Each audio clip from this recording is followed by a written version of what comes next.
爹已经走了，你睡爹的床吧。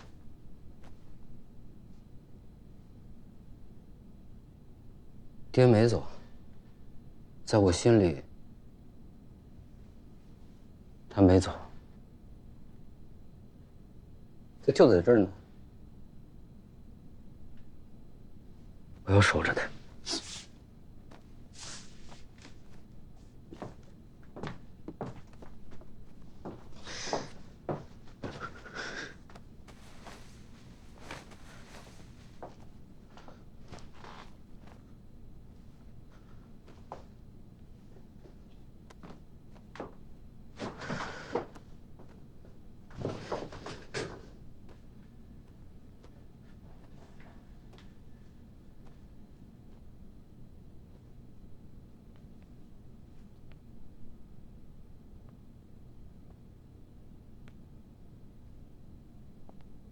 你听见了吗？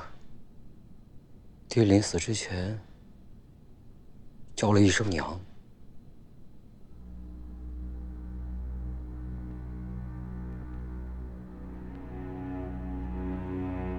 爹不会白死。上海成为孤岛已经好几年了。每个中国人看到日本人的时候，都要脱帽、行礼，90度鞠躬。我们被人赶到街上，迎接日本人进城。你看到我们周围中国人的眼神了吗？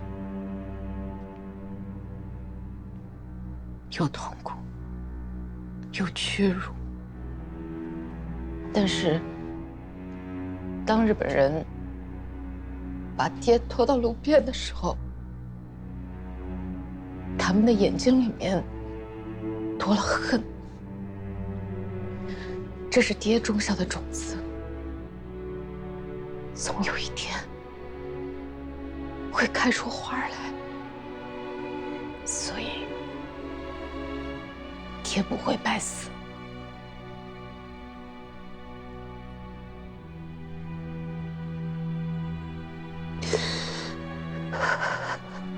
你说的对，爹的死让我想起了好多。我想起了这几年我们在一起的每一幕。就在他跳楼的那一瞬间，我终于知道我要做个什么样的人了。我要成为像爹一样的人。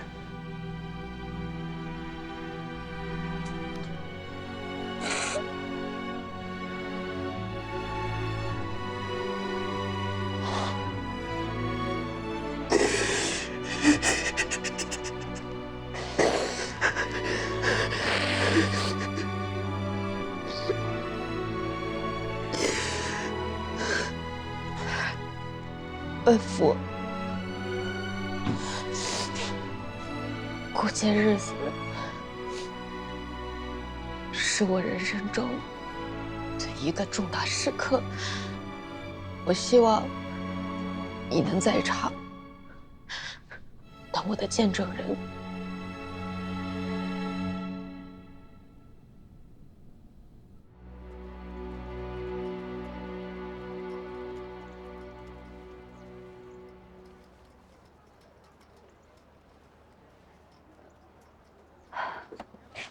给我。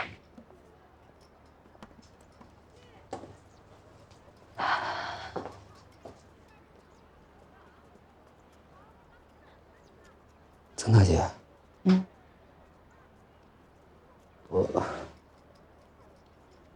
我也想入党。为什么想入党？我想杀鬼子，我想替太爷报仇，我想给所有在抗战中死去的中国人报仇。可是我一个人的力量太小了，我做不到。那你了解党吗？我觉得你们特别干净，我是属心里干净。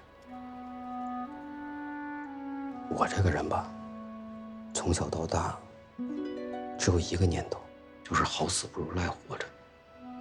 活着比什么都强。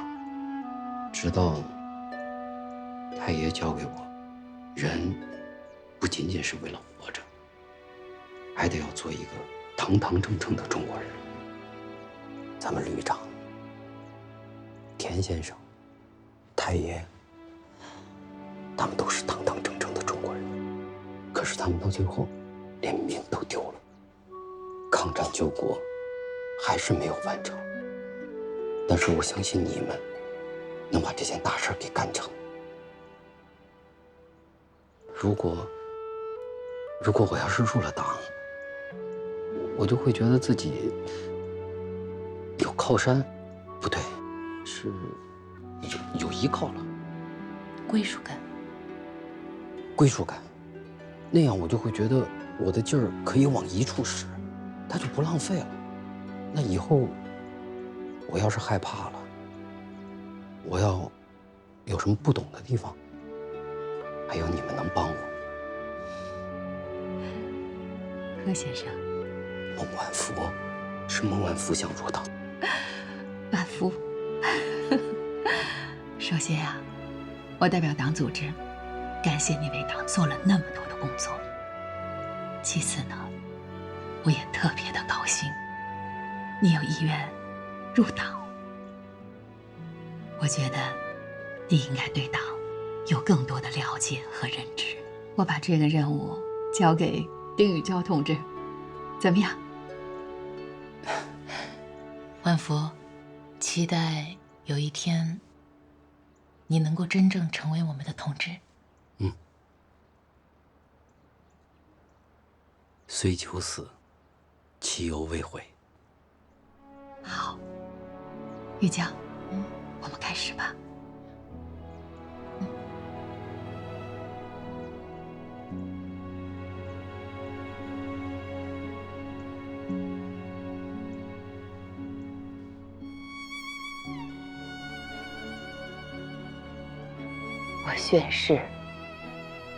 我宣誓，终身为共产主义事业奋斗，终身为共产主义事业奋斗。党的利益高于一切，党的利益高于一切，遵守党的纪律，遵守党的纪律，不怕困难，永远为党工作。不怕困难，永远为党工作。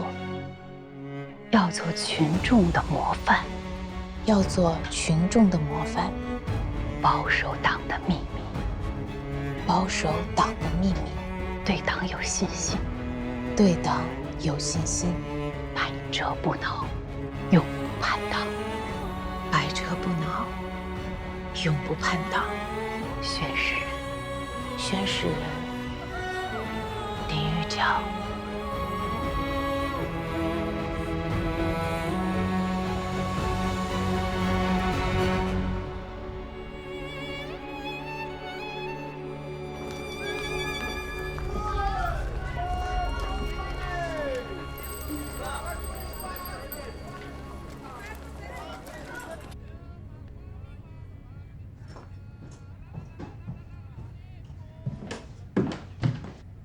何先生回来了啊！啊，现在就出去啊。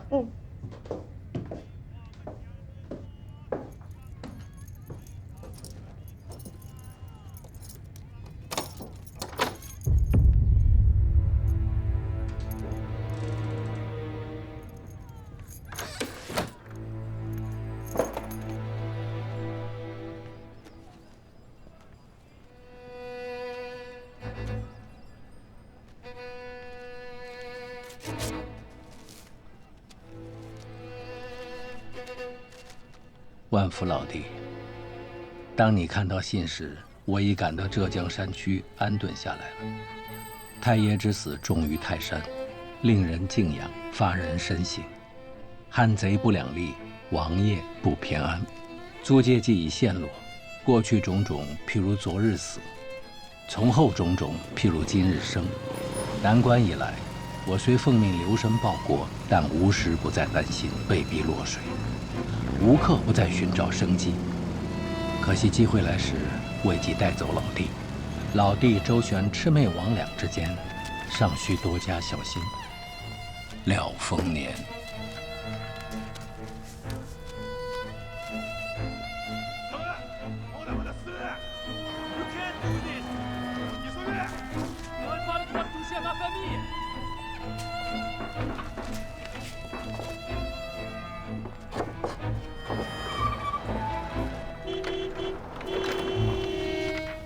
你怎么来了？出事了，廖丰年跑了。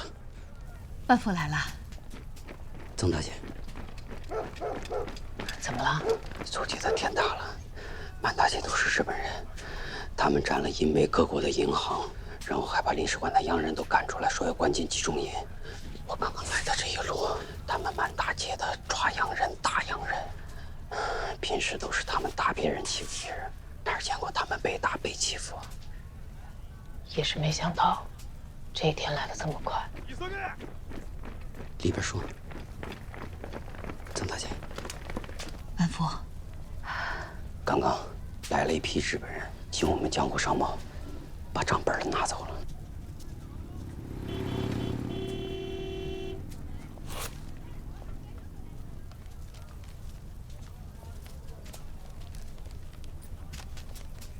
诡异的是，来的这帮日本人是松机关派来的。这松机关的顶头上司就是林长庚的日本主子，梅机关的死对头。这松机关早就看不惯林长庚吃下了物资走私这块大肥肉，垂涎已久了。这日本人争风吃醋，鬼打鬼，难为了我们这帮病人。所以这次查账绝对不是走个过场，江户的这笔烂账过不了关。现在事态发展的比我们预想的还要快，还要坏。如果日本人不放过林长庚的话，林长庚一定会把所有的黑帽子都扣在你的头上。我这次来就是通知你们，集运商行必须马上撤退。虽然江户的账本明面看上去没什么，但是经不住他们细查。只要稍微一查，顺藤摸瓜就能摸到这儿。这些账本处理完还要多久？这是最后一批了。那所有线上的同志，包括联络点，包括水、陆、油和负责运输的同志们，他们全部撤离完需要多长时间？我已经派交通员一一去联络了，但是最终确认安全，至少需要1天1夜的时间。你们两个今天晚上就要走。你不走吗？就1天1夜，我必须回去上班。只要我还在办公室里坐着喝茶，哪怕他们起了疑心，也不会动手抓人的。我要是消失了，同志们都不见得能撤得掉。而且，我们要一起撤的话，目标太大，到时候都走不了。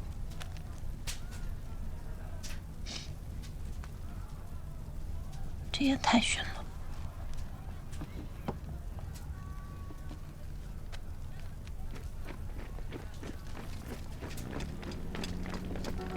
你放心，我有办法跟他们周旋。拉大旗做虎皮，这跟江户商贸有关系的都是大脑袋，他们是不会轻易把我交给日本人的。只要我不进松机关的宪兵队，我就有周旋的余地。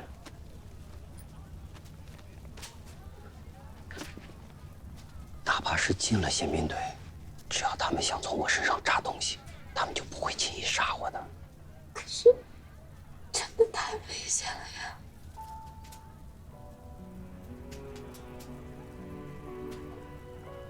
你不走，我更危险。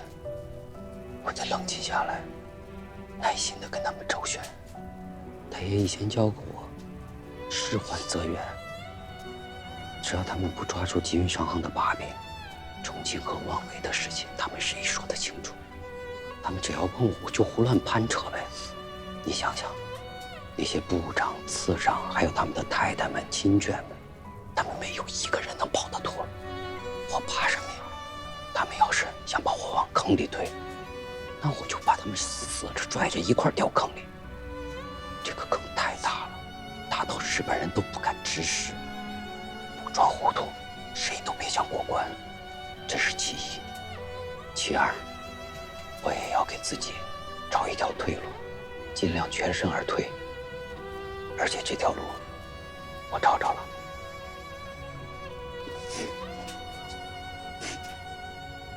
是真的吗？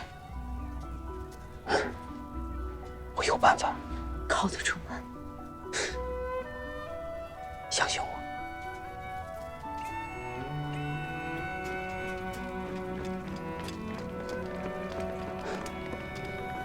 把这儿的事情处理完，赶紧去接月明。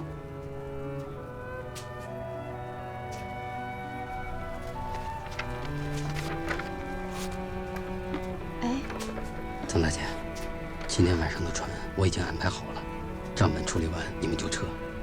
我现在就回去坐办公室喝茶去了。万福，你要小心。喝茶能有什么危险吗？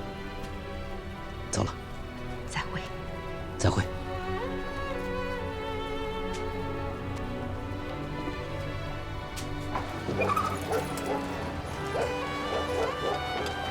照顾好月明。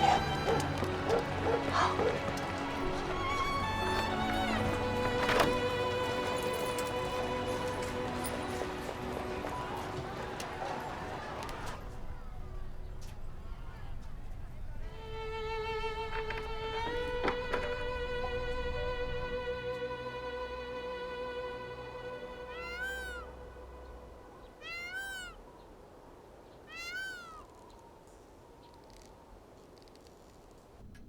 金兄，这位是赵子珍，赵先生。赵先生，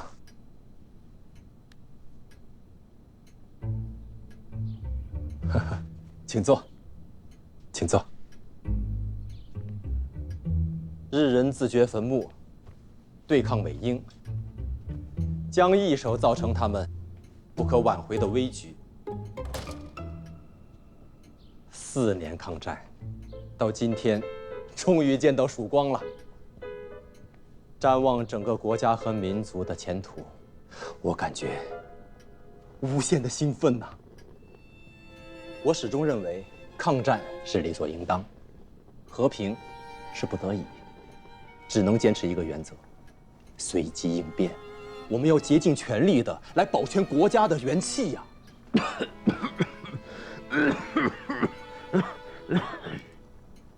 金先生，你还是先保全自己的元气吧。子珍兄，你是直接跟戴局长汇报，还是中间隔着什么人呢？哎，赵先生是上海分局的领导，更多的问题您不能再问了。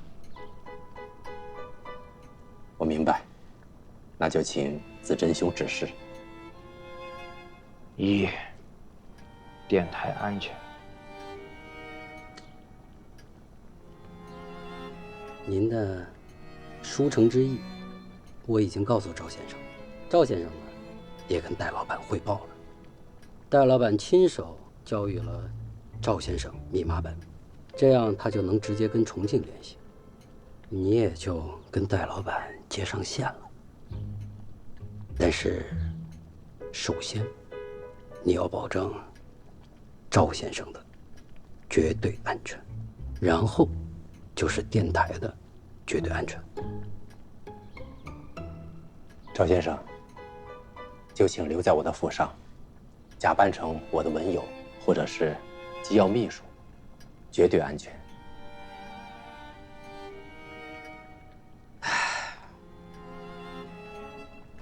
毕师兄，你也遇到什么麻烦了吗？不瞒金兄，何某人现在麻烦大。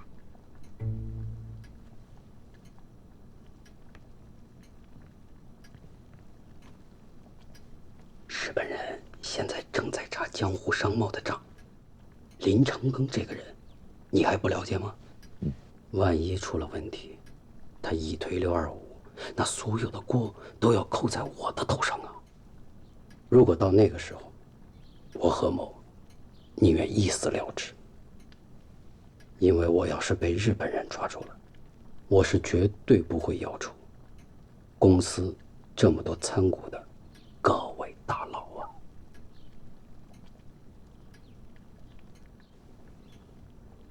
何必士同志是组织在上海的重要联络人。金兄，你现在明白我的困局了吧？明白了，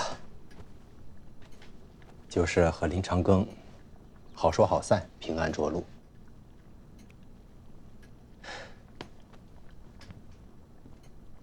毕师兄，您做个选择，我看看能帮上什么忙。清乡，金先生在清乡委员会任着副秘书长，安排个位置，应该不难。你看这样行不行？你去到清乡干部培训学校，渐渐地远离李长庚的视线，通过1年半载就毕业了。到时候，我把你推荐到诺西清乡公署。你看，不愧是金兄啊，不管是什么样的出题，总是能写出一篇漂漂亮亮的文章，佩服。赵先生，其无所作所为，皆是为了国家的大局，拳拳之心，苍天可见。我现在去让人准备晚饭，还有留宿的房间。晚饭之后，我们3个人再商量此事，好不好？我还没说完呢。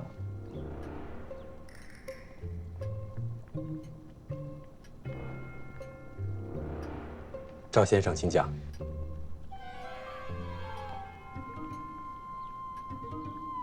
学会闭嘴。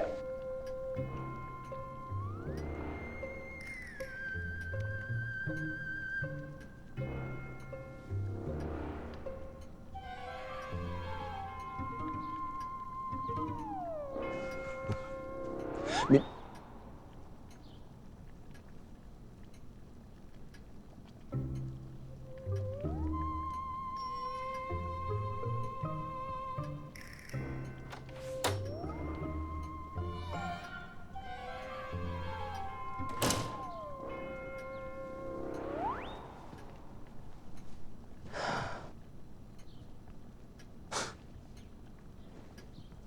你打算在这儿待多久？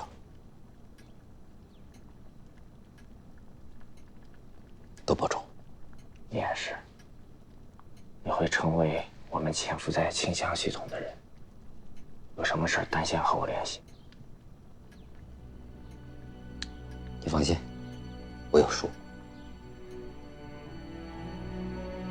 月明，1942年是我们抗战最艰难的一年。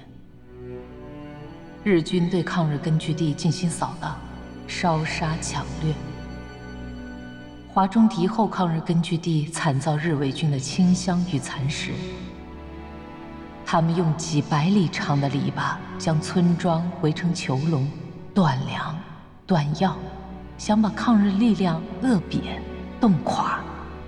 但新四军军部领导华中军民一手持枪，一手握锄，一边以麻雀战、破袭战灵活游击消耗敌人，一边发展群众，军民同心，开荒种地，在封锁中扎下生存的根。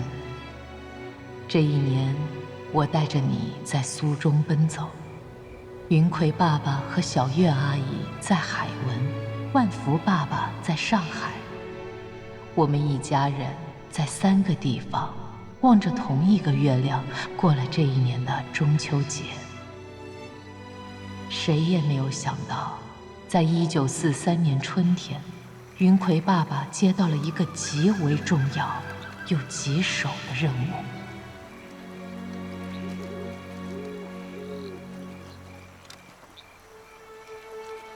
整团头围，没错，整团头围。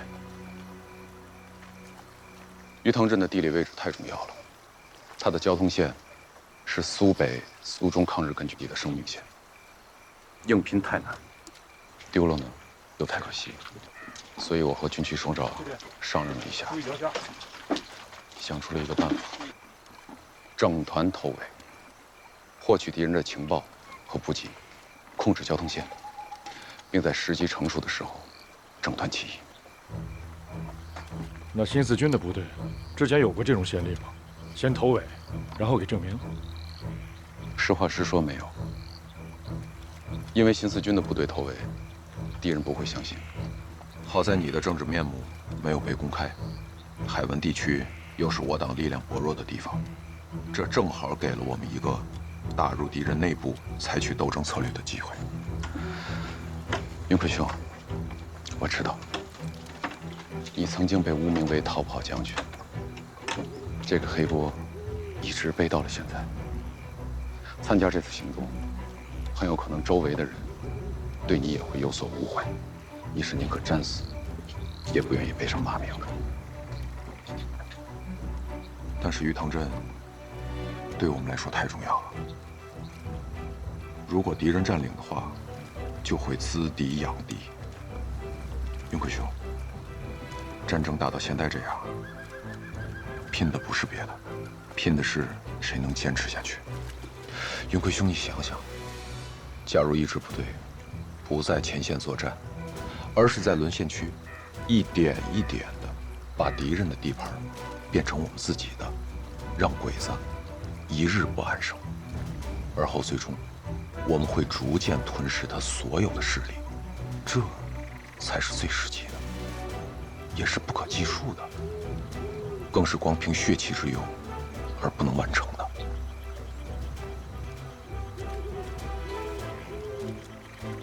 我同意了，于峰兄。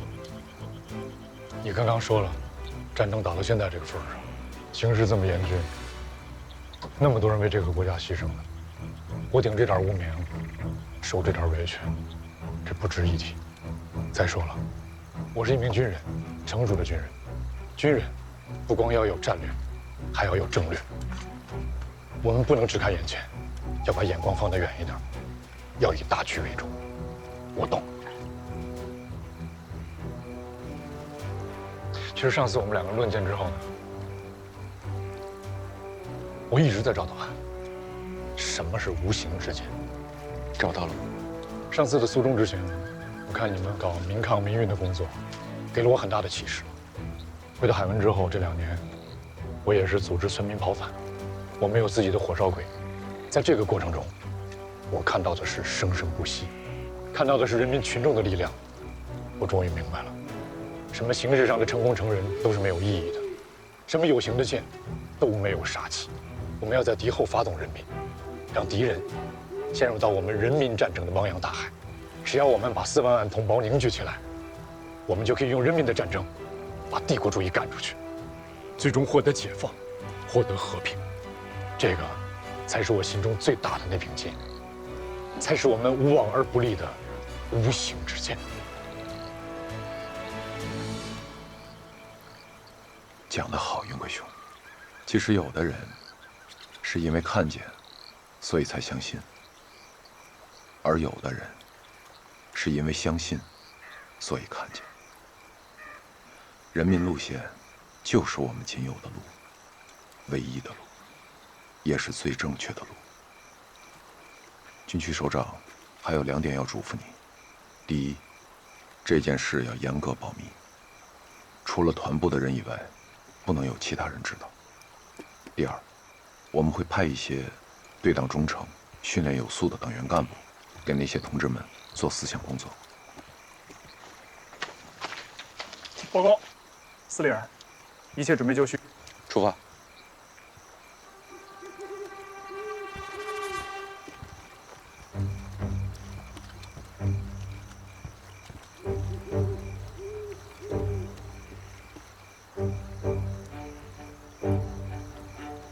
云贵兄，我有个好消息要告诉你。军长亲自批准了你作为我们党的特别党员，而且入党仪式交由我来负责。实在抱歉啊，因为情况比较特殊，我没办法把党旗带来。延安在哪个方向？在那边。那我们就向着延安的方向宣誓吧。好，来。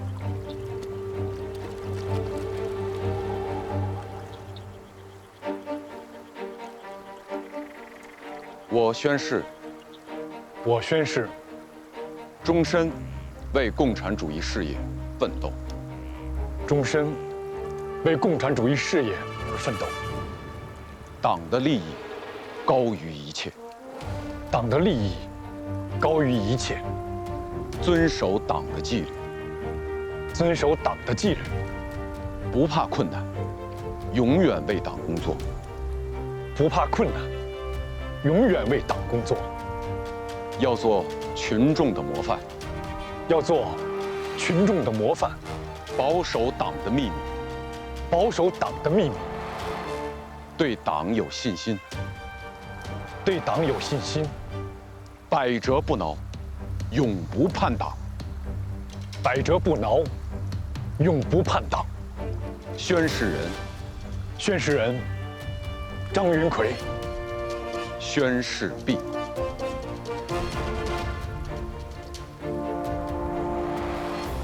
月明，云奎爸爸接受了假头伪真潜伏的秘密任务，要暂时穿上伪军的军装。不仅百姓会误会他，就是敌人也不会真正信任他，随时有可能借机消灭他。云奎爸爸面对的形势极为险恶。这时，万福爸爸刚刚从日伪清乡学校毕业。曾雪飞阿姨代表党组织，要求他设法以清乡经济专员的身份前往海文。我也接到了党的任务，带着你先一步来到海文鱼塘镇。那时候，万福爸爸和我完全不知道将会面临什么。我回来了。回来了。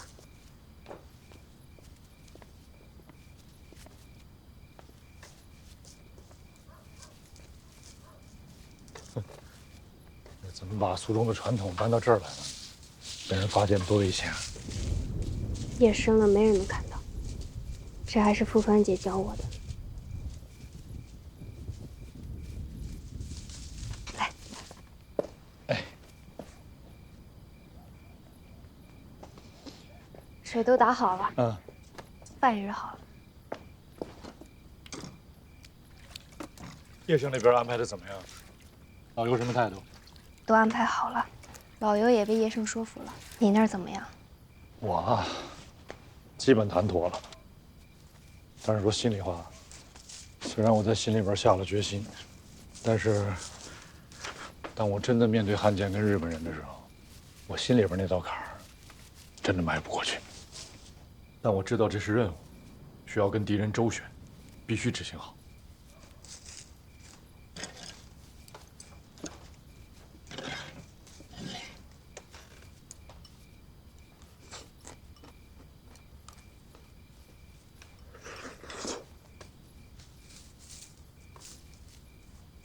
你怎么了？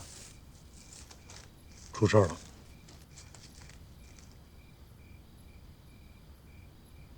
到底怎么了？叶盛说，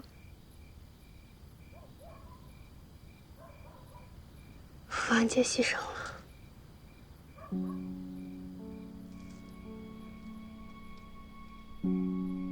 什么时候的事？半个月前。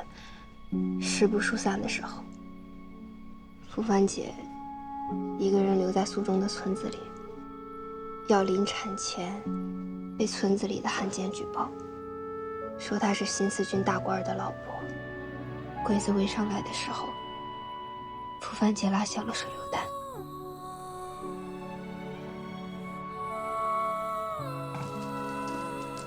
我上次跟老谢见面的时候，他已经知道了。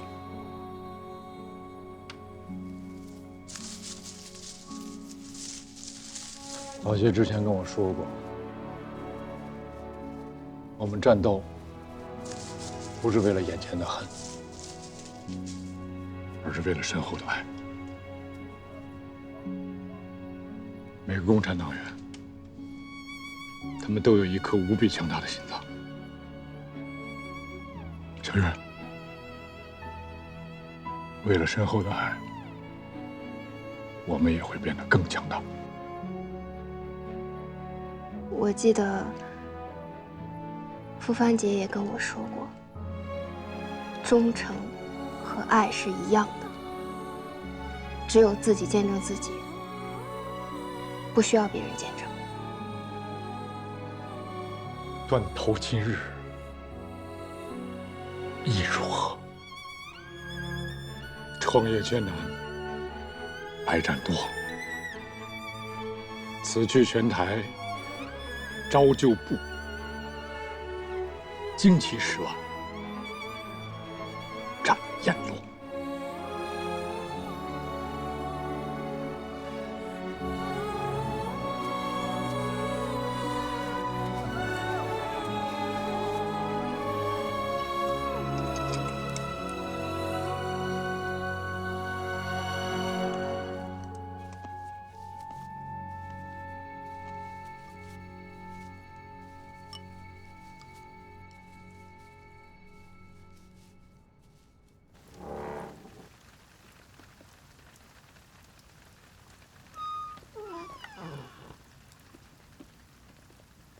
月明，夫人，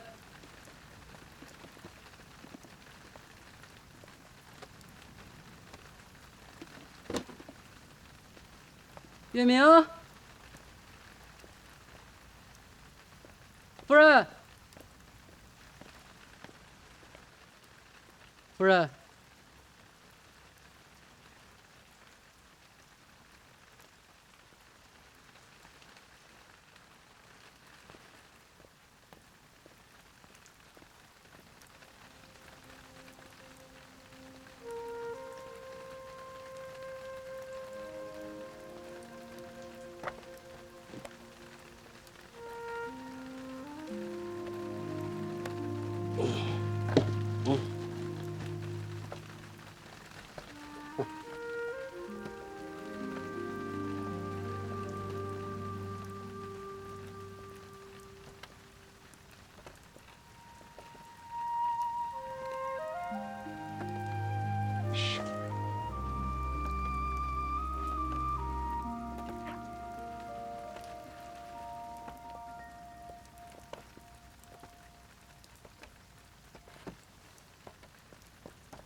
你这臭小子，像鳄鱼一样，你看着吧，想不想我？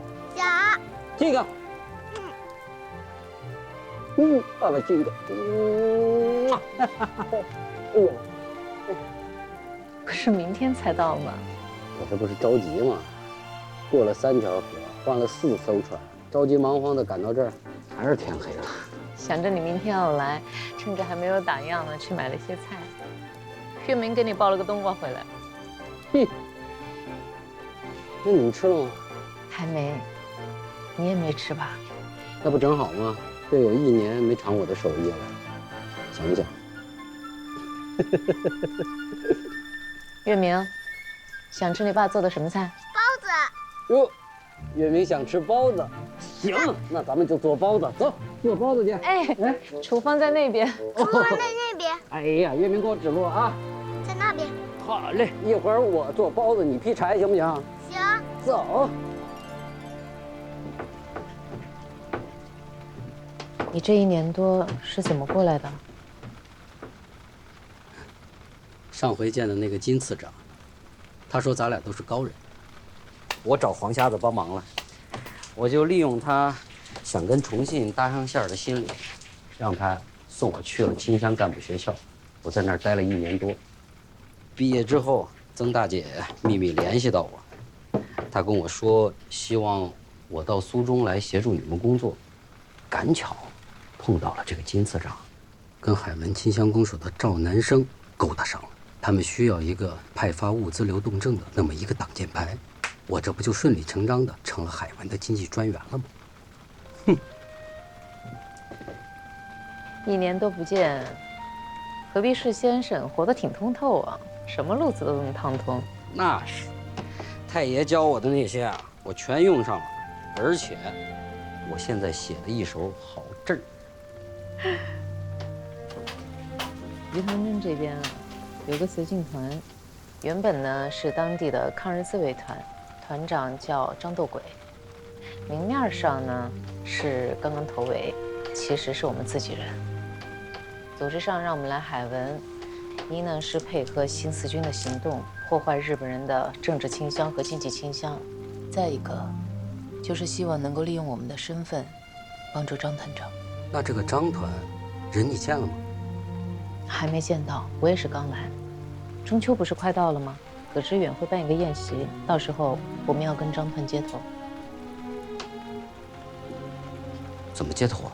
到时候对方会利用手边的物件摆出一个靶，我们要摆一个钉子。随后他会说海文有3宝：翡翠码头银镜城、青石牌坊双飞棱、琉璃宝塔13层。你要回答塔上有7个铜铃，4个明朝的，3个清朝的，听明白了吗？哎呦，这么长，哪儿记得住啊？